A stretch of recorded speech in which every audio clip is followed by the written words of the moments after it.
Hi guys, welcome back to Irish Footy Vlogs. Welcome back to another video of mine. Did the review of the action last week in the league, and obviously spoke about Dundalk and Bohemians, but there was an awful lot that was happening at Dundalk. I felt like I didn't really want to get that into the review of the game, so I thought I'd do a separate video on that, guys. And a lot of stuff has gone on at Dundalk this week in terms of a lot of stories, let's say, and a lot of things have come out that haven't come out, things that might be true, things mightn't be true. So I just thought I'd go through a lot of it, basically, a lot of the stuff, and give my opinion and talk about it, basically. And one of the main things before we get into statements from Dundalk and statements from players and bits and pieces like that is that it hasn't been announced publicly that Stats Sports will be leaving Dundalk. Now the club haven't said anything about that at all. We'll talk about their statement in a minute, where they haven't really mentioned that. But Stat Sports are leaving the club. They've essentially left the club. Just it's not public knowledge, but they will be leaving the club. I'd imagine at the end of the season, a statement or announcement will probably come out on that. We still have a week to go in the league, and there's other investors looking to take over the club, and from varied areas and that kind of thing. So we don't know. That's one thing we don't know at Dundalk. We don't know what's going to happen, who is going to actually take over, and what way the club will be. There's been rumours, and there's been talk about the club possibly going part-time and stuff like that. Rumours of players leaving the club, being allowed to leave the club, Dundalk not having the money to sign them on. Until new investors come in, you won't know for sure on that. But at the same time, there's clubs sniffing around a lot of their players. Daniel Kelly linked with Derry City. He's at talks with Derry City. I'll get on to Pat Hoban in a minute. And various other players linked with other clubs, and where clubs are looking at their players and stuff like that. The issue here for Dundalk is that players in their heads might make up their minds before new owners come in. So that's the big issue for them there. And again, I'll talk about Hoban in a minute. But fans were a bit annoyed last week, Dundalk fans, because they were hearing this and that and the other, and they weren't sure what was going on and stuff like that. And the club did come out with a statement. I'll read the statement out first anyway, and then I'll talk about it.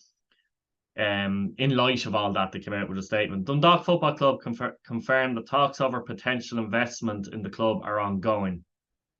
So first of all, that line there is telling you that basically Stat Sports are leaving the club, let's be honest. We are hopeful that these talks will conclude in the very near future. It is not possible for us to address all the rumours that are spreading around town and on social media, many I've mentioned there.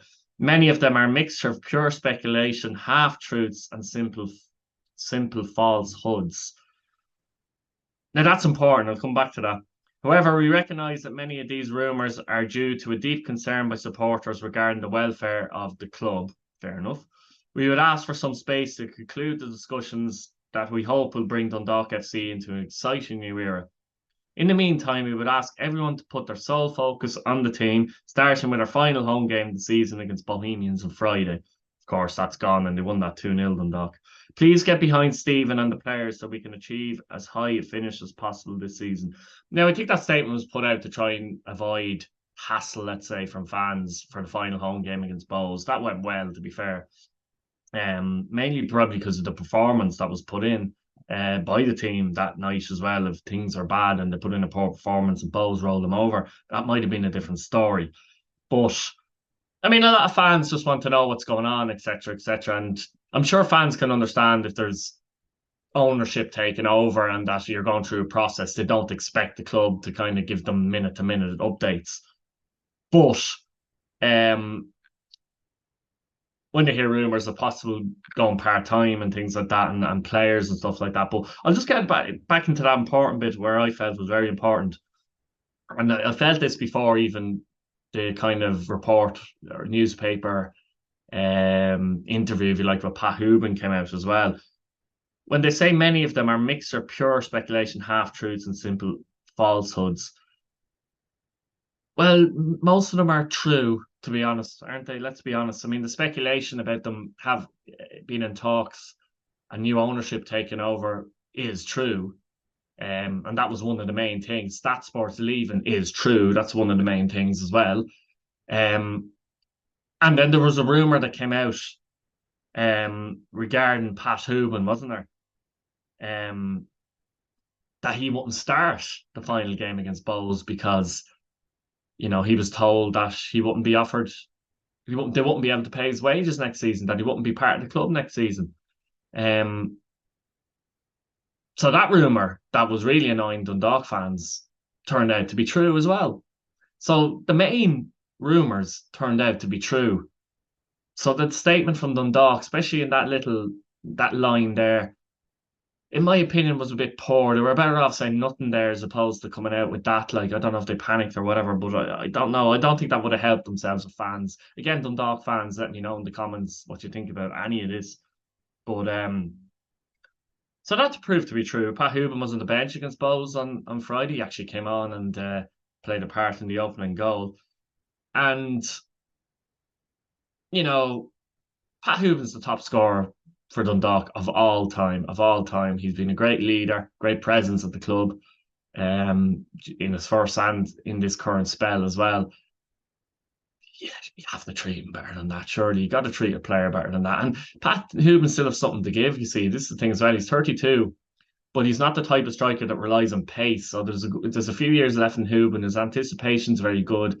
He knows where to be in around the box. He's dangerous in around the box, and he can finish 12 goals this season as well. And he's missed some games. Scores vital goals for Dundalk as well. Very important goals. So to treat Hoban like that, or any player really, but we're talking about Pat Hoban because he's the one that was essentially treated like that, was very poor. And Hoban felt the need to come out and did an interview with James Rogers in The Sun. And, you know, he said himself, he said he was heartbroken to be leaving the club. Now, maybe he still thinks there's a chance that doing this interview, there's a chance he might get a new contract or whatever, or not new contract, he's still in contract, but that things could change and new owners could come in quickly and that would be sorted basically. But you'd be very disappointed. Put yourself in his shoes as well, wouldn't you, in that situation? And I'm just reading some of the article here. He said himself, "I fish and I feel like I'm in my prime, but at the end of the day, I've been told I can speak to other clubs and I can leave. It's just disappointing." You know, there's a year remaining on his contract. He broke the goal scoring record. We all know that by Joe Donnelly, which was held since 1939. Did it against Drogheda as well, at Weavers Park. So, you know, he could have left before that as well. Let's be real. He could have left. There were times when Hoban could have left Dundalk himself. You know, and there's just no noise, I suppose, from the Dundalk, the Dundalk FC board or whatever. Just that little statement that was, in my opinion, designed, put out in the hope that there wouldn't be problems at Oriel Park for the Bows game on Friday. But they didn't really say anything, did they? Apart from pure speculation, falsehoods, and half-truths. Well, these half-truths to speak of turned out to be true and are true. You know, I wasn't sure personally at the time of the Hoban one, but that's been proven to be correct. You know, and he is very disappointed. I mean, he just says, "I don't want to be made out as a liar. I want to tell the truth. Everyone deserves to know the truth." Big at the board, I think. "And I won't have anyone coming out making me out to be a liar. I was told I can speak to other clubs and I can leave. I've not asked to leave the club, and the matter is completely in my hands. It's sad. I think just the way it ended. I actually feel for the fans and I feel for the players and I feel for the manager as well. But I can only go off what was said to me, and I can only assume, reading between the lines as well, that it's for budget reasons." So you can only assume it's for budget reasons. So they haven't even, you know what I mean, they've told them nothing. They've just said you can leave the club. They haven't even said that. Maybe they have since, but they hadn't at the time.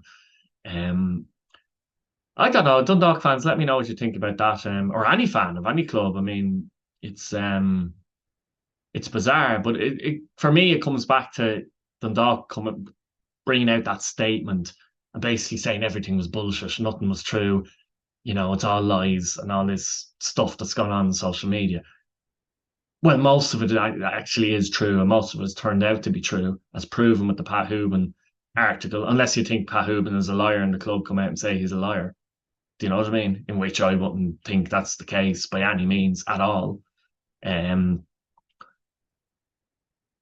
the club have got caught off the hop, I think, with the stuff that's come out. Maybe they didn't think it would get out into the media, but it has. And I think that's happened as well. It's disappointing. It's disappointing for any fan in the league when you get this going on. I always say the League of Ireland in particular really relies on its fans. We've had a big upsurge of fans going to games, and we can't do anything to maybe damage that, let's say. And clubs, they just have to be. Fans can't know everything. We know that. We're not stupid. But they have to be a little bit more like that statement there that came out with. You're wanting a little bit more. You're wanting a little bit more. If you're going to come out with a statement, then you need to say more than what they said. Otherwise, there was no point coming out with a statement apart from, trying to save themselves from hassle, let's say, on Friday when they played Bohemians at Oriel Park. And I don't know what's going to happen. No, that's one thing's for sure. We don't know what's going to happen in the end because there's a number of investors looking at the club. What kind of investors? What kind of money are they going to be putting in? Will they have to go part-time? Will most of their players have to leave the club? And in the case of Pat Hoban, I mean, he could go to Derry City and fire them to the title, for example. Do you know what I mean? There's a chance that could happen. And I'm not saying Derry City are in for him, but I'm saying if I was Derry City, I would be. He could do that. He could do that, And yeah, that's about it, guys. I've not more to add on that. Let me know if you're a Dundalk fan, if you're a fan of the league, obviously, as well, but a Dundalk fan in particular, let me know how you're feeling at the moment. What did you think of the statement? Would you agree with anything I'm saying? Would you disagree with anything I'm saying? Everyone else, subscribe to the channel if you haven't already. Hit the like button, it helps with YouTube algorithm, and we'll see you again. Good luck.